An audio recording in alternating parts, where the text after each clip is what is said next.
टीमुल दारुल हदीस में नीचे फॉर्म और कालीन बिछा कर कल से इंशाअल्लाह नमाज का इफ्तिताह इस मुबारक जगह पर अमल में आएगा।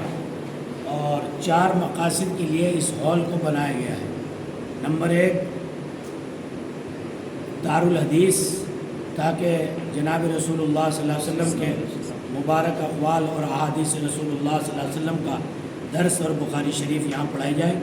और नंबर 2, माहाना पहली तारीख़ में जो ज़िक्रुल्लाह की मजलिस और 1.25 लाख मरतबा दुरूद पाक की महफ़िल होती है, उसका इनेकाद यहाँ हो, चूँकि उसमें उलमा, तलबा और अहालियान और मुअज़्ज़िज़ीन शहर देवबंद भी मौजूद रहते हैं, तो उसके लिए बड़ी जगह की ज़रूरत थी।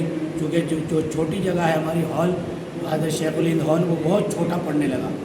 और तीसरा मकसद ये है कि हमारा जो सालाना और शशमाही इम्तिहान होता है, तो हमारे पास कोई ऐसी जगह नहीं थी जिसमें तमाम तलबा दर्जात अरबिया के भी, हिफ्ज़ के, तजवीद के, क़िराअत के और इफ्ता के और तमाम अरबी दर्जात के बच्चे एक जगह आ जाएँ। अल्हम्दुलिल्लाह ये इतनी बड़ी जगह है कि ये पूरा अपने अंदर जो है इसको आसानी के साथ इस काम को अंजाम दे सकता है। तो ज़िक्रुल्लाह की मजलिस और इसी तरह दारुल हदीस और शशमाही और सालाना इम्तिहान के इनेकाद के लिए, और जो सबसे अहम मकसद है वो है 5 वक्ता नमाज़ों का अहतमाम। इंशाअल्लाह उलमा तलबा इस मुबारक जगह पर नमाज़ पढ़ेंगे।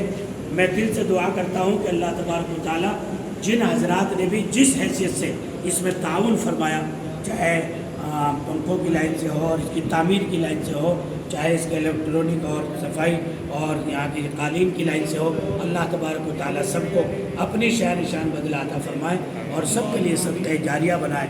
और जो उलमा तलबा यहाँ से पढ़कर जाएँ, वो इल्मी काम करें, अल्लाह उनके इल्मी कामों में, तहरीकों में अल्लाह इन तमाम तलबा की इस मेहनत का और इस तहरीक इल्म का कामिल अजर अता फरमाए और दुनिया और आखिरत की सआदतों से नवाज़े और अल्लाह उनको बरकत वाली और नफ़े वाली रोज़ी से माला माल फरमाए।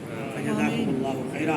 दावत सालिहा में याद रखें और अपना गरां कदर कीमती ताउन पेश करके दारुल उलूम अशरफिया देवबंद की इल्मी, अदबी और अमली और इस्लाही तहरीक में बराबर के हिस्सेदार बने। अल्लाह आपको अपनी शान जज़ाए खैर अता फरमाए।